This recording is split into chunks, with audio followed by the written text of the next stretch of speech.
Khaleda Zia's nomination for Feni 1 constituency has been rejected as she's jailed for over 2 years. 3 other nominees, Nur Mohammad, independent candidates Abul, Chowdhury and Mizanur Rahman.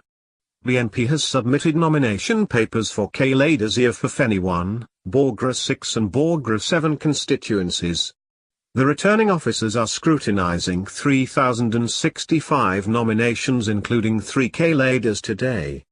If the rows reject her nominations during the scrutiny of nomination papers, the BNP will launch a legal battle for Khaleda's participation in the election. Earlier the High Court had allowed Sabra Sultana for Jessore 2 constituency. Today the Supreme Court barred her nomination as she is convicted for 6 years imprisonment. An 11-month-old baby girl died early yesterday, hours after she was slapped allegedly by a neighbor in the district's Sadara Paisla. The dead is Amina Khatun, daughter of Rashid Ali from Kalishapur village. Victim's mother Rokia Khatun said she got into an altercation with neighbor Jahangir Hossain on Friday afternoon over damaging of plants by a goat. At one stage, Jahangir slapped Amina's back, leaving her ill. The baby girl died early yesterday, Rokia said. Police recovered the body in the morning and arrested Jahangir, 36, and his father Mobarak Ali, 60, said Rafiq Islam, officer in charge of Sirajganj Sadar police station.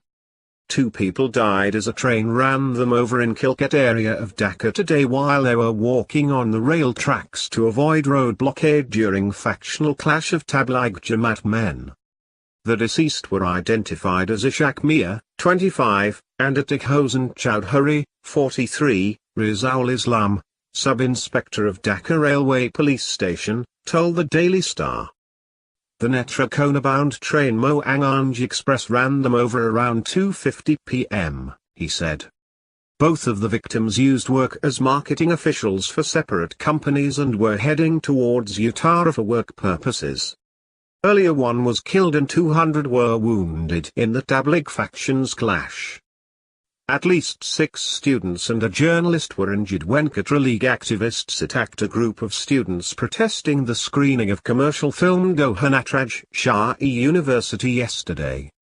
The incident took place around 3:30 p.m. in front of Qazi Nazrul Islam Auditorium in presence of the Proctor and Motihar police. In a Facebook post on Wednesday, Dohan producer Jazz Multimedia announced to screen the film on RU campus. The decision created mixed reactions among students, with many opposing the use of the auditorium for commercial purposes. Around 2 p.m., some 20 students took to the street and staged a sit-in demanding a stop to the screening, which was scheduled to begin at 3 p.m. One of the protesters, Katra Union President Shakil Hossain, said, "We locked the auditorium gate around 2:50 p.m. and took position before the start of the show. At that time, the proctor, Professor Lutf Rahman, arrived there and asked all the audience to enter the auditorium. Soon afterwards, BCL activists showed up and attacked us." Jatiya Party Chairman Ershad and Workers' Party of Bangladesh Chief Rashid Khan Menon seem to have less wealth than their wives. The income of Home Minister Asadut Saman Khan's wife increased at a pace faster than that of her husband in the last 10 years. Things are different for businessman Salman F. Rahman.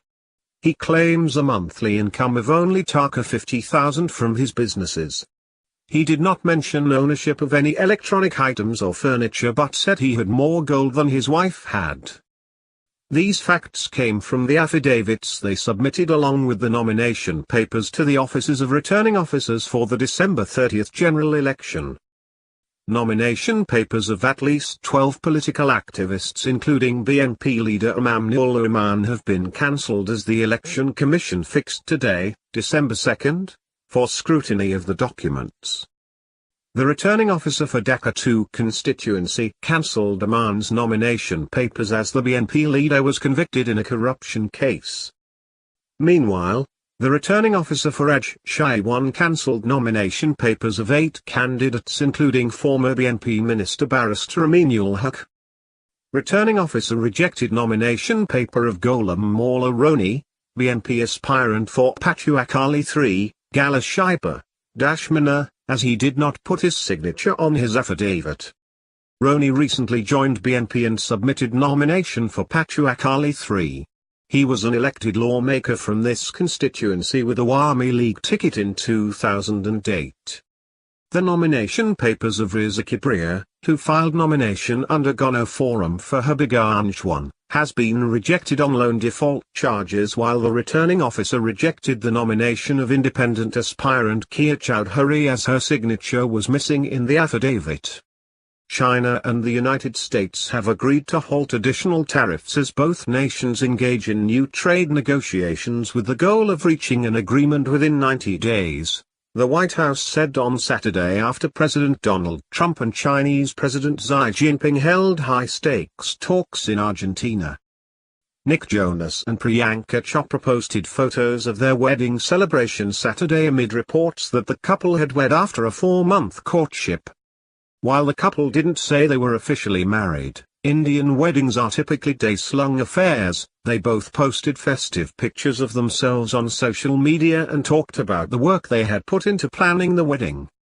The couple announced their engagement in August. It is the first marriage for the 36-year-old Chopra and the 26-year-old Jonas. The couple had been posting social media photos of themselves among family and friends in India for more than a week. 3 workers were killed while another injured as a truck overturned in Sadar Upazla of Pabna on Sunday morning. The identities of the deceased could not be known yet. The accident took place around 6:30 am when a log-laden truck overturned in Nurpur bypass area, leaving the trio dead and 1 injured. The injured was admitted at Pabna Sadar Hospital. In the guise of a mentally challenged woman, she would observe the positions of the Pakistani army in different areas of Endaragram's Romari police station during the 1971 Liberation War. She would pass the information based on her observations to the freedom fighters for whom she worked as a cook in a camp. Taraman Bibi, however, felt the need to do something more for her country. She soon took up arms and took part in several battles against the Pakistani forces for the sake of liberation. War veteran and recipient of the award for gallantry, Baprotik Taraman, at the age of 61, passed away at her home in Rajibpur Upazla early yesterday, the 1st of December, the same month the country achieved the freedom she too had fought for in 1971. News source: The Daily Star. Thanks for watching.